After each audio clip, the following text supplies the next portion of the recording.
Hey, what's going on, guys? Welcome to Pillow Talk with Dr. Boyce and Dr. Alicia Watkins. My name is Dr. Boyce Watkins, and I'm here with my lovely wife, Dr. Alicia. How you doing today, babe? I'm doing pretty well. You woke me up in the middle of the night Yeah, yeah, like you normally do. I sure do.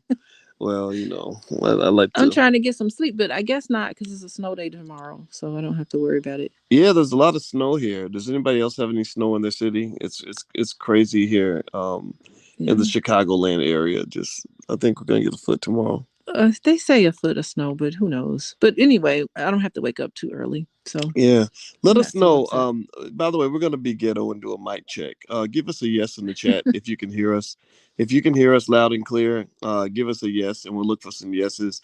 Hey Max Jerome, how you doing, buddy? I see you in here and I see Scorpy is already talking about the Whoopi Goldberg thing, the topic for tonight. Let us know. Okay, I see a lot of yeses. Okay, who are some of the names? I see Walter Suggs and Ladrina and Tiffany and Trey Nine and Carmelita, Greer James and Tori. First of all, I want to ask, what the hell are y'all doing up this late? Well, we That's don't know what time it is there, but only if weirdos would they, be up this late. Only weirdos. well, then that was you because you woke me up. I I was know we're asleep. all weirdos. We're all a pack of very strange black people. That's all right though. That's okay. Yeah. So okay. So I want to ask you guys, Tina and Duran and Golden and Jones. I want to ask you a yes or no question again. How many of you caught up with what was going on with Whoopi Goldberg? Give me a yes or no if you saw what happened with Whoopi and The View, and we're not gonna say we cannot say the J word if we We talk. can't say the J word. No, we can't. It's like that song. We don't talk about Bruno. No, no, no. Wow. Okay, so we can't say the We J can't. word. No, because if you say anything that they don't Even you, sanction, you shook, boys. Are you they will. shook? You know what? I don't want to get Nick Cannon. We are. Well, I mean, how can you get Nick Cannon? Well, they can't fire me because they never hired me in the first place. That's why I never Yeah. wanted the damn job. Oh my God. Well, you know what? One thing what just occurred to me is that can you say, dare I say, LGBT? You can't talk about the The J people, LGBT. and you can't talk about the alphabet people. Oh, the alphabet. Oh my God. Okay, so the Now you can alphabet call people. black people the N word all day. But you can't. But you That's know, allowed. In fact, that's encouraged. There's a financial reward for for using the N word as many times as possible. Just ask the rappers; they get paid big money calling us the N word. well, you know what? I will say one thing. I think the J people are way more forgiving than the alphabet people. Yeah, that's true. Because I know a lot of black celebrities that said some stuff about the alphabet people that they shouldn't have said. They never came back on screen. That's so true. Well, the J. If you read the book like An Empire of Their Own, which is all about how Hollywood was built. Mm-hmm. Hollywood is heavily run by the J people and the alphabet people. Like Mm-hmm. it's like a blend. It's They yeah. mm, So it's mm. kind of like if you're in one of those two groups, you win. That's why Lee Daniels does so well in Hollywood. The reason Lee Daniels does so well and can put, shitty TV shows on and not be questioned is because he's both. He's an alphabet guy, and also he his boyfriend is a J Oh, person. And I yeah, didn't like understand where you were going because let me tell you how backward. Let me tell you how backward some of these Negroes are. He literally said something like, he said, "My kids never read Roots, but they read Anne Frank twice." so he knows those J's got a lot of power and he knows what to say to make sure that he can get a little bit of it. Well, you know what? I don't even knock it. It's a survival mechanism, Right, boys. I don't knock it because that's what I mean. That's what power looks like. You build something to protect your own. Because if you read that book, The An Empire of Our Own, which I have all the students in the Black Business School, I tell them to read it. That's on our suggested reading list. Mm-hmm. They explain exactly how they built Hollywood brick by brick, and now to this day, they have extensive control of banks, um, movie studios, mass media. It's a plan. It's about strategy, right? So Black people could have that same type of power. We just got to change our culture. So yeah, they were strategic. They said we want to control media so that we can punish anybody who says anything about us that we don't want them to say. Yeah, because I think a lot of the alphabets and the J's, I'm shook now. Just ooh, I know the the J people. alphabet and the J's, they're kind of one and the same too. Because a lot of the J's are part of that alphabet group Yeah, yeah, in it's a that blend. particular facility, that particular area. Hmm. Yeah, yeah. I mean, if you ever want to pay attention, I that's why, for example, a lot of your even a lot of your allegedly apparently male highly masculine black men in Hollywood are they're sleeping with dudes because because that type of debauchery, like if Bill Cosby was an alphabet dude, they wouldn't be doing that documentary on Cosby right now. Oh. That because think about it, you really gonna tell me that there ain't nobody in Alphabetville who's ever done who's been accused of the things that Cosby was accused of. You ain't never molested no kids. You ain't never, done some stuff that wouldn't necessarily be fit for TV. Come on now. But yet Mhm. we gotta talk. We must talk about Bill Cosby. We got to. We get. And then what they do is they go hire because black people have no power. They'll go hire black people to do their dirty work because we are in the unfortunate position of feeling like we want money, we need money, but we don't know how to get the power to actually obtain money without having to sell our soul in the process. And then you get Nick Cannon if you get out of line. That's a verb. Yeah, That's a verb now, by the way. it is. He's become a verb, Nick Cannon, and yeah, that makes sense. That makes Yeah, sense. yeah. Like Yeah. why? I mean, and think about what's really. Tell me, y'all, if y'all have y'all noticed that? Okay, so Whoopi got. In case you don't know what happened, Whoopi Goldberg made some remarks about the Holocaust that were debatable, right? She said that it had nothing to do with race. She Hmm. said that there was white folks doing things to white folks, and that's a clearly debatable point because the Nazis, they kind of did see the Jewish community as a separate race, right? But I think what Whoopi was saying was like in America though you got white people and black people, and so from her perspective, she's like, no, that was white folks. Those are the things white people do to white people. And so basically, apparently they got really offended by what she said. Wait, what was offensive about that? Um, I'm trying that to really get it. that basically she said something they disagreed with, and that's pretty much what it is because they have power, and their reaction to almost anything is, if you don't speak our talking points, then we will punish your black ass because you have no power.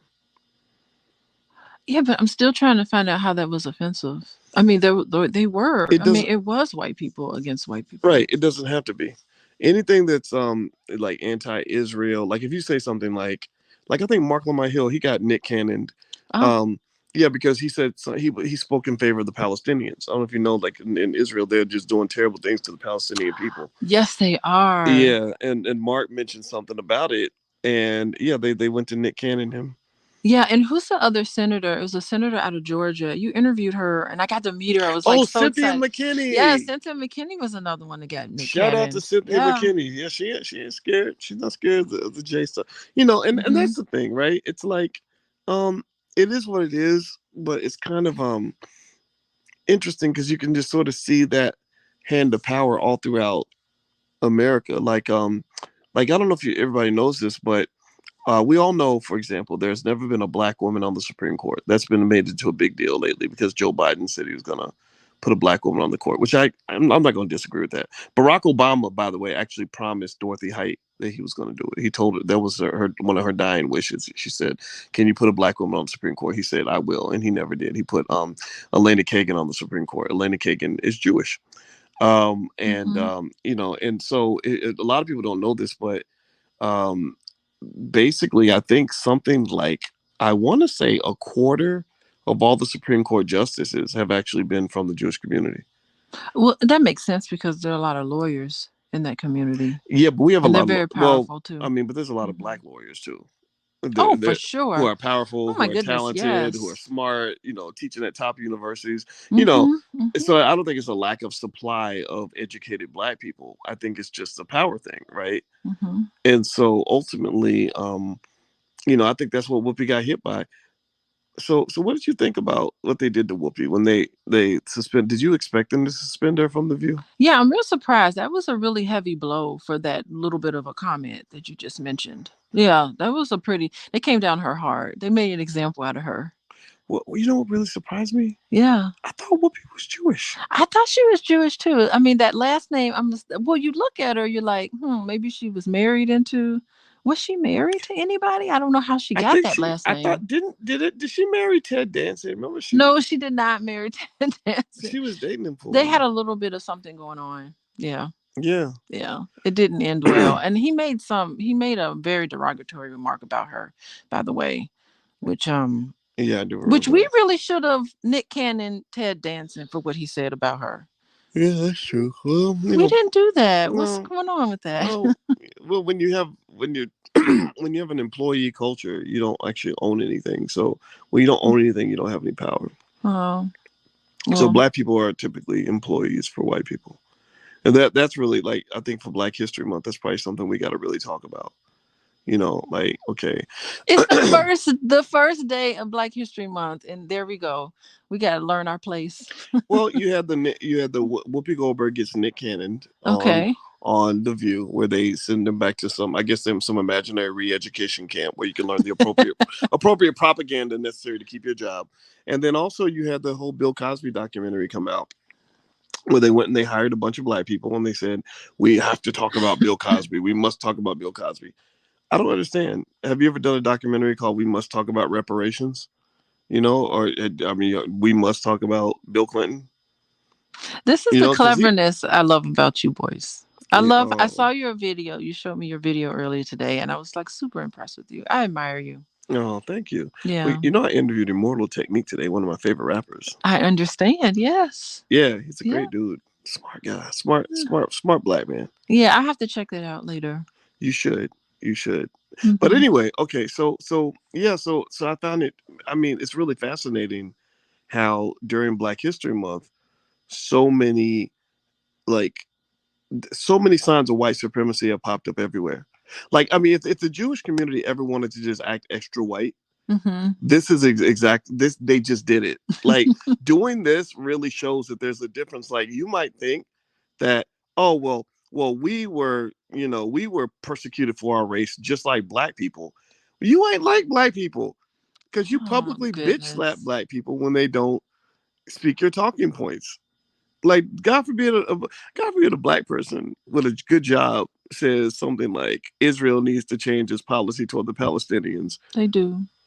Right, they do. They do. Everybody knows it's terrible. Hmm. Let me tell you. Now, I don't, see, now I got a story. Oh, go ahead, tell me Okay, the story. I was okay when I was learning to be a social worker. Mm-hmm. Um, it was really interesting. I was interning at this agency that had a lot of Eastern Europeans and had a lot of Hispanics and blacks and stuff. Okay. So I really became really good friends with a Palestinian lady Oh, and that's cool. loved her. Loved her. She trained me. She was part of my early training, and it is really amazing how much they hate the Jays. Oh, And really? I said, how could you hate someone you don't know? And she said, you just don't understand. You don't understand how I was raised and the things that were instilled in me and some of the things that they've done. And she went through this whole thing. I mean, she was articulate and I was just amazed at how much she hates. She said, I hate them.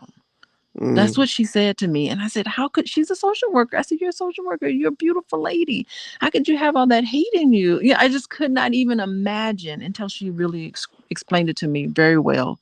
And she said it was just something she grew up with, and it was instilled. She made it clear that it wasn't Jewish Jays.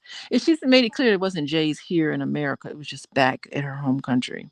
mm. Well, you know She just. what's Mhm. interesting is here's something that happened to me in 2006 that really hit me to the game of how deep the propaganda runs. Mm. And they're really, I give a huge amount of credit to their community for the way they've acquired so much power that's far greater than their proportion of the population.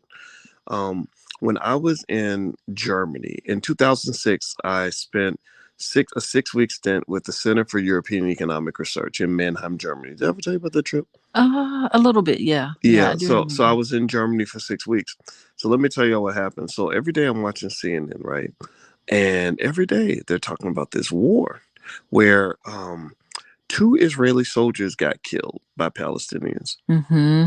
And they spent the whole summer bombing the Palestinians, like killing. They killed hundreds of people Yeah. as a punishment for them killing two Israeli soldiers, and I mean, I'm talking about they were blowing up like daycares, children's Yeah. hospitals. I mean, they were doing some pretty atrocious shit. And their whole argument was, it's your fault because you shouldn't have killed our soldiers. You shouldn't, your soldiers are hiding in the population, so we're just gonna kill everybody, and it's your fault, right? Mm. So I remember watching this war and seeing this war every day. It was the talk of every single day. It was on what CNN, Al Jazeera, all that, right? They were all talking about it every day. I came back to the United States, right? Uh-huh. And I had, I'm watching CNN in the U.S. and I'm talking to my friends like, how about that war? Isn't that war crazy? We don't know nothing about it. What you They talking about? None of my American friends had no idea that there was even a war in the first place, that it had ever Yeah. even taken place. And that's when I became very much aware of how the propaganda works and how differently news is reported around the world.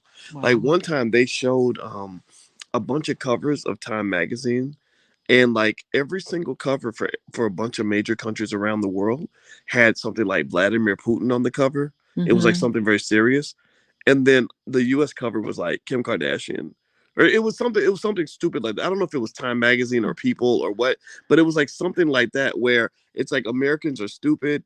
We're just gonna feed Mm-hmm. them a bunch of bullshit, and I'll tell you another story, but after you respond to that. No, I think yeah, I don't think and we're guilty of this. We don't pay attention to what's happening in world news at all. We don't pay attention. It's all we can Mm-mm, do to keep up we what's don't. going on here. That's so true. And people from other countries, by the way, they do pay attention to our news. Yeah, they do. I They mean, do.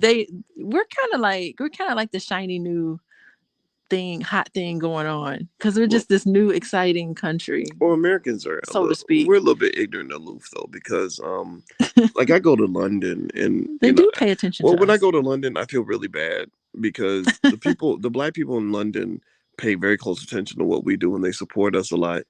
We don't have a damn clue what's happening in We London. have no clue. We don't, and I think No. that's kind of embarrassing. Well, on the surface, when I go to London, it just doesn't feel like the same type of racism that you feel here.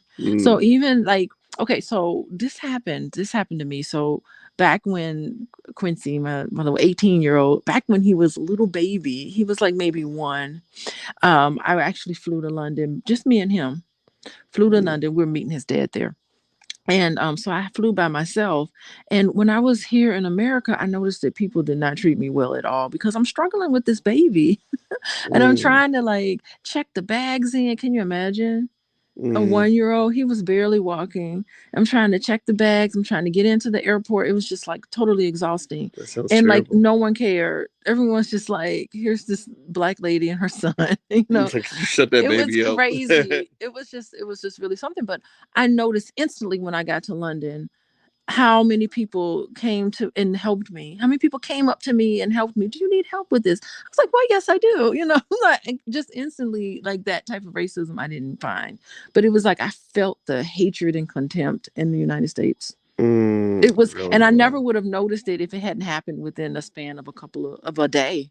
Damn. Just in a Wow. day, it was stark difference. I mean, white men in suits were coming up to me, helping me. I dropped something. They came up, stopped their conversation, picked it up, and then handed it to me. Never would that have happened in Chicago here. Well, I can see that. I remember feeling the same way when I came back from China. I remember kind of being depressed and I didn't know why. And Mm-hmm. I realized it was because, I had not, like going to China where I was treated well, like Uh, really highlighted me to the fact that I gotten used to being treated badly in the United States. Like in China, even though they thought black skin was kind of weird, like they'd never seen a black person, they you're a would they novelty. yeah, they would run up and they want to take selfies with you and shit. It was kind of strange. And but the good thing though was like because I was a professor, I got so much respect. And also as an American, our per capita income is 4 times higher than China. So I was like the rich dude. So I was balling. They loved you there. God, that is really so. That's how I felt in Guyana. Yeah. When I was an educator and Mm, teaching, courses in Guyana, it's just like if you're an educator at the university, you're kind of like yeah. seen with a lot of respect. Plus, it was just Mm, all black people. yeah. Like I had all black colleagues, and for some reason, we're all attached at the hip because there's something universal about Black people all over, even in, I think Mm, Guyana would be considered the Caribbean. It's a part of the Caribbean country. But I just remember like being in the Caribbean for that amount of time. It was just a sense of comfortableness and familiarity that starkly I was met with total opposite when I came back. mm. Like the people that I worked with here, I was not getting that warm and fuzzy feeling that I got when I was in Guyana. And it was strike yet another striking experience. From one semester to the next, it was like day and night. Yeah, very eager students in Guyana. They're very hardworking. I love Guyana. No, not only the students, but just the faculty, the staff, the administration. It was just total difference. We supposed to be Hmm. talking about Whoopi Goldberg. Yeah, but we're talking about Whoopi Goldberg, but we're talking about race. We're talking about race. We're talking about how we've been treated. We're talking about where you fit in and where you don't fit in. Do we fit into Hollywood? Should we create our own Hollywood? I mean, it all kind of relates. Well, we're supposed to create our own Hollywood. That's what the Jewish Yeah. community did. They created their own industry. So, by the way, everybody, you listen to Pillow Talk with Dr. Boyce and Dr. Alicia Watkins. My name is Dr. Boyce Watkins. This is my wife, Dr. Alicia. And Alicia's website, Alicia is a couples counselor. Her website is coachingwithdralicia.com. You can follow her at Coaching with Dr. Alicia. Also, if you want to become a patron and support the growth of the YouTube channels, feel free to subscribe to intelligentblackpeople.com. We give you lots of free stuff in exchange for your support. So feel free to take a look at that. All right, so let's get back on this Whoopi thing, right? So Whoopi gets Nick Cannon by the View because Mhm. she said something that was disrespectful to the Jewish community. You pointed out something that was really or what they claimed is disrespectful. I think that's debatable, right? But you pointed out something that I thought was really Oh, interesting. what did I say? You were talking about the apologies and how Nick and Whoopi's apologies were very similar to each other. And I'm gonna try to see if I can pull them up on the screen so we can kind of compare the two. And it's kind of like a like kiss the ring, like a power play. Like, if you don't get in line, let me see. Here we go. So here's Whoopi's. Is this Whoopi's apology? I think it says, "My deepest and most sincere apologies to my Jewish sisters and brothers for the hurtful and divisive words that came out of my mouth." Oh, that's this is Nick This Cannon's Nick apology. Cannon's one. Okay. Right, right, right. And then Whoopi's. Let me see. On today's show, I said the Holocaust is not about race, but about man's humanity.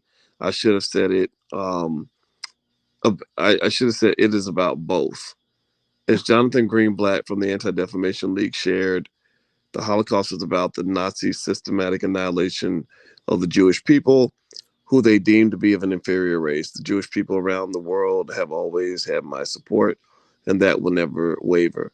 So I don't know if the apologies sound exactly identical, but they do kind it, of come it off it was the same format. It was like, I'm deeply sorry. I've now been educated. I now am set straight. Thank you right. very much for setting me straight. Well, yeah, That's what that well, that's was. certainly true. I mean, if you think about it, you compare it to say, when Hmm. Kevin Hart got pushed by the alphabet people, that's all, LGBT.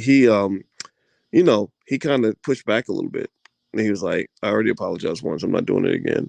Mm. And I think they kind of punished him for that a little bit, or Yeah. tried to. What occurred to me was that if you insult the alphabet people, you don't get back on screen. Like, remember that guy from? I mean, let's talk about with that guy from. There was a black guy. He was a great actor back in the day. He was on, I want to say, Grey's Anatomy. Do you remember this? Oh yeah. Where is he? We have never seen What's the him. brother's name again? The actor, Isaiah something. We don't even know his name. We have Yeah. no idea. He was a great Damn. actor. We haven't seen him. He Yeah. said one little thing Mm. on the set of the show, and that was it for Isaiah him. Washington. Yeah, Thank you, Isaiah Jennifer Parker. Washington. Yeah. Yeah. Yeah. Where is he now? They have a picture of him working at Home Depot. Yeah. So and then Kevin Hart, I think he lost his The ability to Oscars host of the the Oscars. yeah. They didn't even have a host that year. They didn't. No, I don't Oh. think they had a host that year. They just brought in some people Hey, to who would to have say host the something. Oscars? God, that's gotta be That's a horrible. comedian's dream. And that was It taken is from that him. would never be my dream. Well, you're not a That is such a comedian. stupid job. The only reason hosting the Oscars is a big deal is because white people pay you lots of money to do it. Well, I said, well, I said Oprah, but Whoopi Goldberg hosted the Oscars. Yeah, she did. Yeah, more than once, I think. Yeah, I think we put white people on a pedestal though. I think we try too hard to want to be a part of what they got going on. And Hmm. we think somehow, look at me, I'm successful now. Well, you were successful before white people decided to put you on TV. Like I just think that that's kind of we have a lot of people that will define themselves as successful solely and completely because of what? Because Accepted. white people put them on TV. White people accepted me, so now Hmm. I'm successful. Like Hmm. that right there is white supremacy. We make them the standard. Yeah, and I think it becomes so internalized that we'll even change our last name to Goldberg. Oh, that's true. We read up on that on where her last name came from. I thought it was because maybe she I thought it converted. was a legitimate last name. It's not. Yeah, yeah. She just straight up decided to call herself Goldberg because she wanted to fit into Hollywood. Crazy, right? It's an Interesting. illusion. It's an illusion of inclusion. Yeah. In fact, Henry Louis Hmm. Gates did a DNA analysis of Whoopi and found that she's like 92% sub-Saharan African. So I need to ask Whoopi this question. If you are 92% sub-Saharan African, why in the hell you run around calling yourself a Goldberg? She should change her last name. She really needs to stop What's that. a sub? What part of Africa was she from? They were able to tell her. She Um, should pick a name from that region. Guinea something. Guinea, The Guineas. but it was Guinea. It was like Guinea hyphen something. That's an honorable. That's Yeah, an honorable bloodline. it I is. if I were advising Whoopi Goldberg, I would tell her to just go and find a last name from her home tribe. You can discover it now, and just Mm. take that on since she's into changing her last name. Well, I got a name when I went to Ghana. Yeah, what's your name in Ghana? Kabu Kubi Okanti. So Kansi. Whoopi could be an Okanti. She could be Whoopi Okanti. Yeah, that would make sense. Yeah, Oh, like Kansi. I have a family. Yeah, I mean I'm part of the Okanti tribe. Mike Roberts, the billionaire, he's the head of our tribe. He's the Nene. He's the Nene. Wow. Yep, yep. The pastor Jamal Bryant. Jamal He's in Bryant, what is he? he's He's in our part. tribe. Yeah, he's He's in part of the the tribe. tribe. Yeah, they all Wow. call me Kabu when they Kabu. talk to me. Yeah, Kabu. yeah. Okay, Kabu. I gotta remember that. I was very proud. It was a very deep ceremony. It was very pretty cool. It'd be nice if she probably should do that. She needs to get something because I mean I think this whole like trying to be white thing obviously it's not working out for her because they remembered that she was black the other day, didn't they? Well, not only that, but you remind people who you are every time just showing up. Like, look at Mm. her. What would There's nothing about her that's Goldberg. what would Paul Mooney say about this? You got your wake up call. Is that what he would say? Yeah, well he called it the N word wake up call. Ah, oh, he was one of the good ones. Paul Yeah, Mooney. because if she was really a Goldberg, they wouldn't have done that to her. Mm. Yeah, well, I'll tell you what. I think every time I see something like this happen, like when I see what happened to her and Nick Cannon and all that, it just reminds me of the importance of. I think Black History Month is a time to reflect on not just Black history, but just how do we make Black history? How do we create independent Black power so that we're not bowing down and constantly having to kiss the pinky ring of people who have zero respect for us, just to get basic validation, right? So I see these people and I see what they're going through, and I say, I don't want to be no part of that. There ain't nothing you hold on, man. Ain't no carrot you can put in my face that's gonna make me want to give up my dignity to be a part of none of that. I got it. Yeah, Yeah. yeah. So we got to be proud. Like they're not begging us for nothing. We don't need to beg them. You know. So Well, in some point, but they do have all the power. I mean, you want to be on. She wants to be on television. She likes her show, The View. That's. I mean, she's the head of that table. I mean, it's understood. She's the head of that table, not for and they long. put her there. You Not for know. long. Hmm. They gonna replace her with Octavia Spencer. Or Viola Davis. Viola. Yeah, they gonna find somebody Yeah, else. they'll find another one. Somebody who knows how to play the game. Yeah, they playing the game though. They doing it. It's I true. think about Octavia Spencer because she did the help. I've never seen a movie with her in it. I can't watch her I've movies. never seen it. I mean, I know she's probably really good, But I've never seen a movie with her in it. I just haven't had a chance to take a look at it. Well, she rarely, she was in Hidden Figures, and I've I never enjoyed seen that. that movie. Hidden Figures is a good show, a good movie. Okay. Well, Yeah, maybe I'll see it, she but did good in that with Janelle mm, Monáe and all that. I mean, I'm a math guy, and these were mathematical women who helped Manasseh, and I think I give respect to that. okay. Yeah, but anyway, okay, guys. So we just wanted to pop in and have a conversation about it. There's going to be more to talk about because remember, for Black History Month, I'm still really kind of curious about why they chose Black History Month to release the Bill Cosby documentary. And in fact, actually, I want to ask you about this. I'd like to get your analysis because, my wife is an expert on the subconscious mind. And you've mentioned when we're just kind of having our regular pillow talks, babe, about how, Hmm. like when they take down like the biggest slave on the plantation, when Hmm. they take down Bill Cosby, it's like they're taking down all Black people on a Hmm. subconscious level. Like because there were so many people that admired him, looked up to him as America's dad. And I did a poll on my Twitter and I said, "How do you feel about the documentary?" The overwhelming majority of the Black people who responded said they don't like the documentary. But yet there are these Black people that were hired by a white-owned network, Showtime, to do a documentary called "We Need to Talk About Bill Cosby." Yeah. Like they don't need to talk about all the other things that matter to Black people, but they have to talk about Cosby. What is your thought on this in terms of like maybe the subconscious programming occurring when you go out of your way to make sure you take down a Bill Cosby all the way completely, all the way down? Yeah, I think this is probably like a counter answer to him coming out, because I think when he came out of jail, I don't think people expected that. So it was almost like a little victory for him. And as soon as he came out, they were like, "Okay, we're gonna do a documentary on you, and we're gonna release that thing the first week of Black History Month." And you know what's interesting? Like when I think about Whoopi Goldberg, I think about The Color Purple. And that movie, The Color Mm, Purple, there was not a good Black man in that entire movie. sure Every wasn't. Black man in that movie was terrible, Oh Lord, evil, yeah, rapist, molesters. Think so about, what was that? Danny Glover. Danny hmm, Glover was a molester, right? yes he was. Child molester. So like, and actually Danny Glover, ooh, he's an interesting character. Yeah. But it was just, that's my association with Whoopi, is the fact that she was part of this movie that was really, I mean, it was a great movie in and of itself. Who was the author of The Color Purple? What was her name? It was a Black feminist. I Somebody do would know tell that. Who us. wrote The Color Purple? I But want to it say, was it was a feminist. It was a feminist. cannot remember her name I right know she was a now. feminist. I think she was a feminist and a lesbian. Yeah, yeah. So there Yeah, we go. And so right. it was a lot of So there's a competition with the man kind of thing that kind of well, pops up. it was just Black women being abused by men. Alice Walker. Alice Walker, I knew it started with A. Yeah, so Alice Walker's film, yeah, so that's really what that film was about. Mm. Don't you think?